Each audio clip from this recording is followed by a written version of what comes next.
নমস্কার, দেখছেন কলকাতা টিভি, সঙ্গে রয়েছে আমি স্বর্ণালী। শুরু করছি সংবাদ সারাদিন। সংবাদ সারাদিনের শুরুতেই যে খবরের দিকে নজর রাখবো, বিজেপির বন্ধে সমর্থন নেই নির্যাতিতার পরিবারের। গুলি চালানো বন্ধ মানুষের ভোগান্তি সমর্থন করি না, প্রতিবাদ হোক চায় নির্যাতিতার পরিবার। তদন্তে গতি আনতে সিবিআইকে চাপ দিন, এমনটাই জানিয়েছে আজ পরিবার। আপনারা জানেন যে 12 ঘন্টার বন্ধ রাখা হয়েছে আজ বিজেপির পক্ষ থেকে। সকাল 6টা থেকে বিকেল সন্ধ্যে 6টা পর্যন্ত সেই বন্ধ চলছে এবং সেই বন্ধের কারণেই জেলায় জেলায় অশান্তির ছবিও সামনে আসছে এবং বিজেপির এই বন্ধে সমর্থন নেই নির্যাতিতার পরিবারের, এমনটাই জানানো হয়েছে। সেই নির্যাতিতার পরিবারের পক্ষ থেকে গুলি চালানো বন্ধ মানুষের ভোগান্তি সমর্থন করি না, প্রতিবাদ হোক চায় নির্যাতিতার পরিবার। তদন্তে গতি আনতে সিবিআইকে চাপ দিন, এমনটাই জানিয়েছে আজ নির্যাতিতার পরিবার।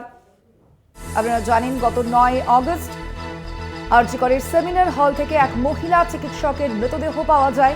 তাকে খুন এবং ধর্ষণের ঘটনার প্রতিবাদেই আমরা দেখেছি রাজ্য জুড়ে প্রতিবাদ মিছিল এবং গতকালই নবান্ন অভিযান করা হয় পশ্চিমবঙ্গ ছাত্র সমাজের পক্ষ থেকে এবং সেই নবান্ন অভিযানের পরবর্তীতেই আজ বিজেপির এই বন্ধ, যেখানে সমর্থন নেই নির্যাতিতার পরিবারের। নির্যাতিতার পরিবারের পক্ষ থেকে কি বলা হয়েছে শুনবো।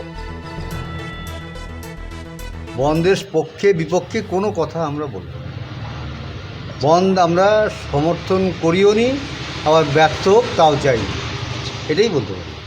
আমরা চাই প্রতিবাদটা চলুক, প্রতিবাদ চলুক, যেভাবেই প্রতিবাদটা চলুক, যেভাবে চলছে। সাধারণ লোক, কোটি কোটি লোক সারা বিশ্ব জুড়ে এই ঝাঁপিয়ে পড়ছে।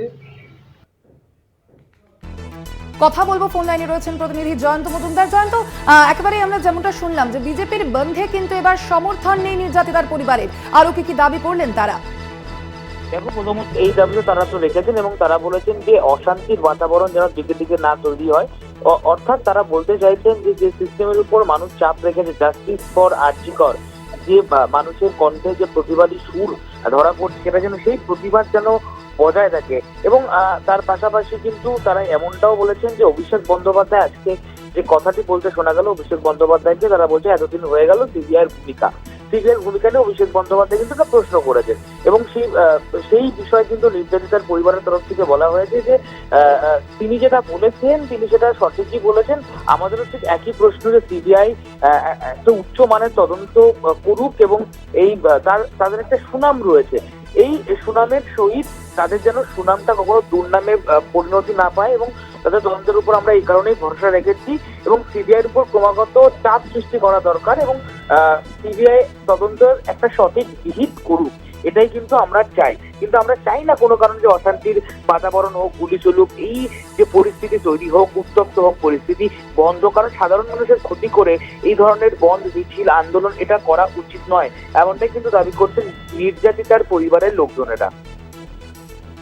একদমই, ধন্যবাদ তোমায়। আমরা কথা বলছিলাম, ফোন লাইনে ছিলেন প্রতিনিধি জয়ন্ত মজুমদার। আপনাদের জানিয়ে রাখি আজ 12 ঘন্টার বন্ধের ডাক দেওয়া হয়েছে বিজেপির পক্ষ থেকে এবং আমরা দেখতে পাচ্ছি সেই বন্ধের কারণেই কিন্তু রাজ্যের জেলায় জেলায় অশান্তির ছবি সামনে আসছে, যদিও বিজেপির এই বন্ধে সমর্থন নেই নির্যাতিতার পরিবারের। আপনারা জানেন ইতিমধ্যেই যে 9 অগস্ট আরজিকরের সেমিনার হলে এক মহিলা চিকিৎসকের মরদেহ পাওয়া যায় এবং সেই মহিলা চিকিৎসককে খুন ও ধর্ষণের ঘটনার প্রতিবাদেই রাজ্য জুড়ে প্রতিবাদ মিছিল আমরা দেখতে পাচ্ছি।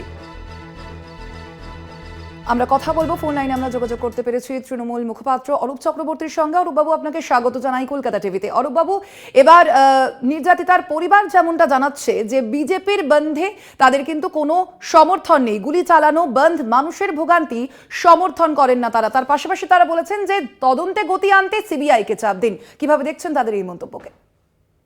থেকেই নির্যাতিতার পরিবার যেটা চেয়েছেন সেটা বিচার, সেটা জাস্টিস। কিন্তু বিজেপি প্রথম দিন থেকেই জাস্টিস চায়নি, তারা কুর্সি চেয়েছে, তারা ক্ষমতার দখল চেয়েছে। তো বেসিক পার্থক্যটা প্রথম দিন থেকেই খুব পরিষ্কার। 14ই আগস্টের যেদিন রিক্লেম দ্য নাইট আয়োজন হয়েছিল সেদিনকের আন্দোলন ছিল সাধারণ মানুষের আন্দোলন।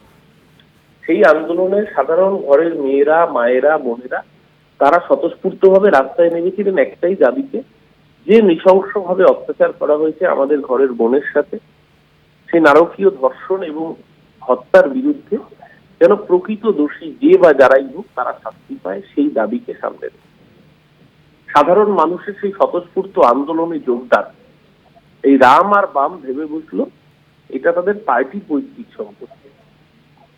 সেই দিন থেকে তারা সাধারণ মানুষকে নিজেদের পার্টির ছাতা তলে আনার চেষ্টা করলো এবং সেই প্রয়াসের নির্লজ্জ আউটবাস্ট হলো গতকাল এই নবান্ন অভিযানের নাম করে। কোনো ছাত্র সমাজ নয়, সমাজ বিরোধী, ছাত্রও নয়, সমাজও নয়, সমাজ বিরোধীরা নবান্ন অভিযানে পুলিশকে মারলো, পুলিশের মাথা রক্তাক্ত করলো। আপনারা জানেন দেবাশিস চক্রবর্তী কলকাতা পুলিশের একজন সার্জেন্ট, তার বাচকটা সারা জীবনের মতো নষ্ট করে দিল এই লুম্পেন সমাজ। এরা ছাত্র সমাজ নয়, এরা লুম্পেন সমাজ বিরোধী। তারপরে দাঁড়িয়ে যখন এদের লাশের রাজনীতির উদ্দেশ্য চরিতার্থ হলো না, আজকে নতুন করে বন্ধা রাজনীতিতে ফেরত যেতে চাইছে। এরা বাংলাকে আরো 200 বছর পিছিয়ে দিতে চায়। নির্যাতিতার পরিবার আজও একই কথা বলেছে যে তারা বন্ধা রাজনীতি চান না, তারা বিচার চান। আমরাও বলছি আমরা বন্ধে নয়, আমরা বিচারের দাবিতে রাস্তায় আছি। আগামী শনিবার আজকেই ছাত্র সমাবেশ থেকে মাননীয় মুখ্যমন্ত্রী ঘোষণা করেছেন ব্লকে ব্লকে মিছিল হবে। আমাদের রাজ্য সরকার বিধানসভায় বিল আনবে, বিল এনে ধর্ষকের অতি দ্রুত ফাঁসির দাবিতে যে আইন প্রণয়ন হবে পশ্চিমবঙ্গ বিধানসভায়, সেই বিল যদি রাজ্যপাল সই না করে প্রয়োজনে রাজভবনে ধর্ণা হবে। অভিষেক বন্দ্যোপাধ্যায় বলেছেন যদি কেন্দ্র কঠোর আইন না আনে প্রয়োজনে তৃণমূল কংগ্রেস দিল্লিতে গিয়ে আন্দোলন করবে।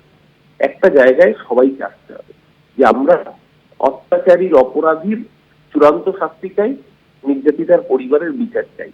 সেই জায়গাটায় এই বাম আর রামের আসতে অসুবিধা হচ্ছে, কারণ এরা জাস্টিস চায় না, এরা ক্ষমতা চায়, এরা কুর্সি চায়। পার্থক্যটা আজকে মানুষের সামনে দিনের আলোর মতো পরিষ্কার হয়ে যায়। ধন্যবাদ আপনাকে। আমরা কথা বলছিলাম, তৃণমূল মুখপাত্র অরূপ চক্রবর্তী ছিলেন আমাদের সঙ্গে ফোন লাইনে। আপনারা শুনলেন তাঁর কি প্রতিক্রিয়া এই ঘটনায়।